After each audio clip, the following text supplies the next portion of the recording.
हमने जो फैसला लिया है, हमने जो निर्णय लिया है और हम जिस रास्ते पर चल पड़े हैं,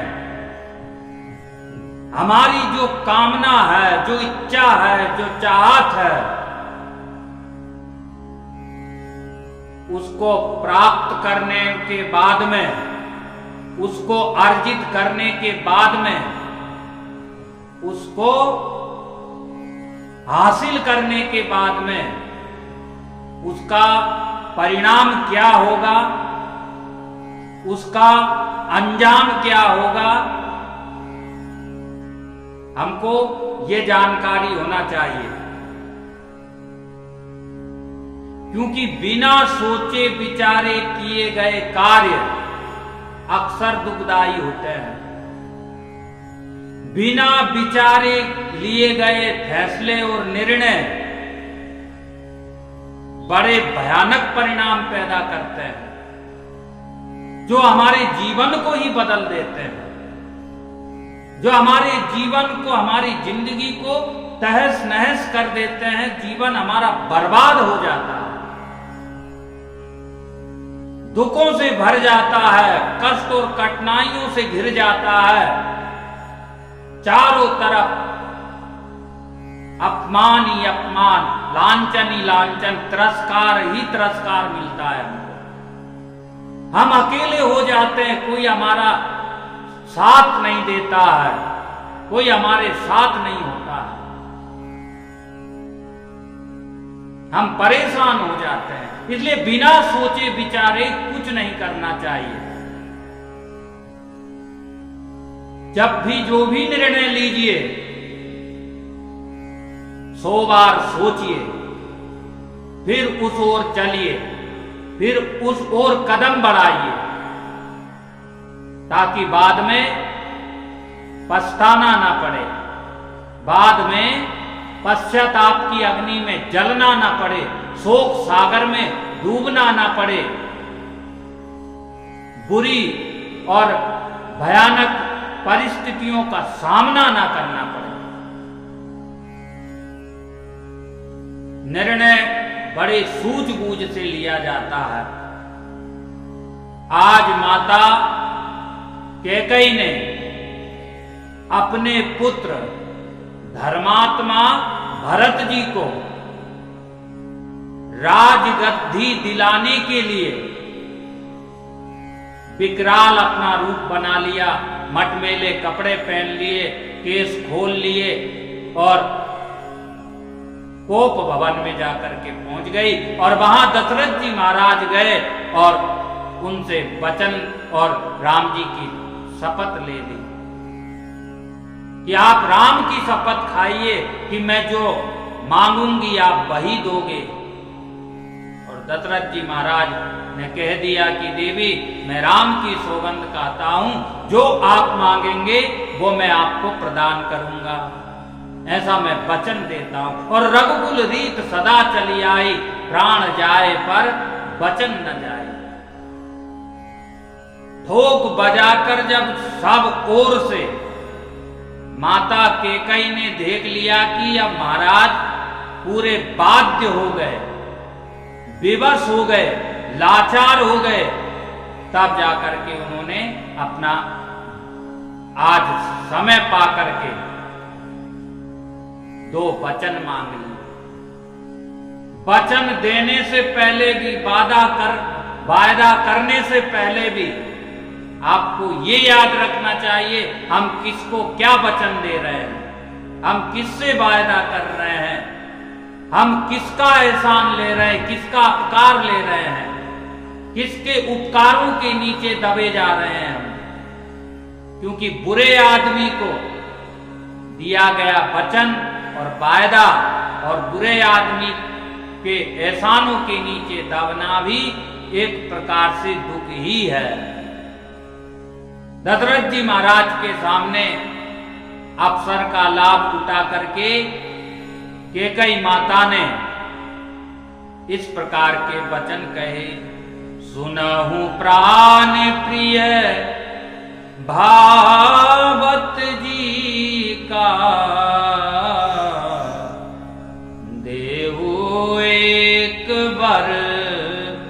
भरतई टीका। हे प्राणनाथ, हे प्राण प्रिय, हे रघुकुल शिरोमणि महाराज, मैं आपसे अपने दोनों हाथ फैला करके, झोली फैला करके ये प्रार्थना पूर्वक निवेदन करती हूं कि आपने जो मुझे 2 वचन दिए थे वो आज पूरा कर दीजिए। और उसमें पहला वचन हमको दे दीजिए। उसकी पूर्णता क्या है कि सुनहु प्राण प्रिय भावत जी का, देव एक बर भरतई टीका। पहले वचन में आप मेरे पुत्र भरत जी को, जो सब प्रकार से योग्य है, उनको अयोध्या का राज दे दीजिए, अयोध्या का सिंहासन दे दीजिए, अर्थात उनको राजा बना दीजिए। दशरथ जी महाराज को बुरा नहीं लगा। राम और भरत दोनों मेरे 2 नेत्र हैं, उनको कोई फर्क नहीं पड़ा। लेकिन दूसरा जो वरदान मांगा कि तापस भेष विशेषी उदासी 14 बरस राम बनवासी, 14 बरिस राम बनवासी। जब राम जी का 14 वर्ष का वनवास सुना तो दशरथ जी महाराज खा पचार पीछे की ओर गिर गए और कहा कि कई तूने ऐसा क्या क्यों किया? राम जी ने तेरा क्या बिगाड़ा था? राम जी का क्या अपराध है जो उनको इतना कठोर दंड तू देने जा रही है? इतना बड़ा फैसला, इतना बड़ा निर्णय तूने कैसे लिया रानी? तूने तो अयोध्या के खजाना को लूट लिया, तूने तो मुझे शोक के सागर में धकेल दिया, मुझे जीते जी मार दिया। प्रिय स्वजनों, कैकेयी के इन वचनों ने अयोध्या को अनाथ कर दिया। जिन राम जी को राज सिंहासन मिलना था उनको 14 वर्ष का वनवास मिला और दशरथ जी महाराज सुरधाम चले गए, उनका प्राणांत हो गया। अयोध्या पूरी सूनी हो गई, अनाथ हो गई, शोक सागर में डूब गई। बड़े वृद्ध बच्चे, छोटे पशु पक्षी, अयोध्या का कोई भी जीव जंतु ऐसा नहीं था कि जो दुखी नहीं था। हर किसी का चेहरा उदास था, हर किसी का चेहरा खामोश था, बेबस था, लाचार था कैकेयी के इन वचनों के सामने। पूरी अयोध्या को मजबूर और बाध्य कर दिया इन वचनों ने। इस वाणी ने सब पर बाण का घात किया है, बाण बन करके, तीर बन करके घात किया। और इन्हीं वचनों ने, कैकेयी के इन्हीं वचनों ने अयोध्या में अनर्थ कर दिया, अयोध्या में अनर्थ कर दिया, अयोध्या को उजड़ कर दिया। और राम रूपी प्राण अयोध्या का मानो निकल गया और निर्जीव हो गई अयोध्या, सूनी हो गई अयोध्या, अकेली हो गई अयोध्या। अयोध्या में अब वो खुशियां, अयोध्या की गलियों में वो रंगरलियां, अयोध्या की गलियों में वो होलियां, वो दिवालियां अब कहां? वो पर्व, वो त्योहार, विवाह, यज्ञोपवीत आदि कोई संस्कार नहीं बचा। एक तरह से पूरी अयोध्या सूतक में पड़ गई, छूतका लग गया, पूरी अयोध्या में ग्रहण लग गया। अब कोई इसमें हंसता नहीं है, अब इस अयोध्या में कोई मुस्कुराता नहीं है, अब इस अयोध्या में कोई हास प्रयास नहीं करता है। अब तो एक ही आस लगाए रखा है कि राम जी कब आएंगे। और भगवान की कृपा से देखिए स्वस्थ सशक्त और धर्मात्मा शासन काल में भगवान राम जी हमारे अयोध्या में आ ही गए, राम जी हमारे अयोध्या में पधार ही गए। राम जी के आने की इस राम कथा में आप सबको बहुत बहुत शुभकामनाएं, अनंत कोटि कोटि आपको मंगल कामनाएं। भगवान राम की मर्यादाएं, भगवान राम की लीलाएं, भगवान राम की जीवनचर्या आपके चरित्र को, आपके चिंतन और आचरण को बदल दे, ऐसी कामना करते हैं व्यासपीठ से। आज भगवान राम जी के पिता दशरथ जी महाराज बेबस हो गए, विवश हो गए।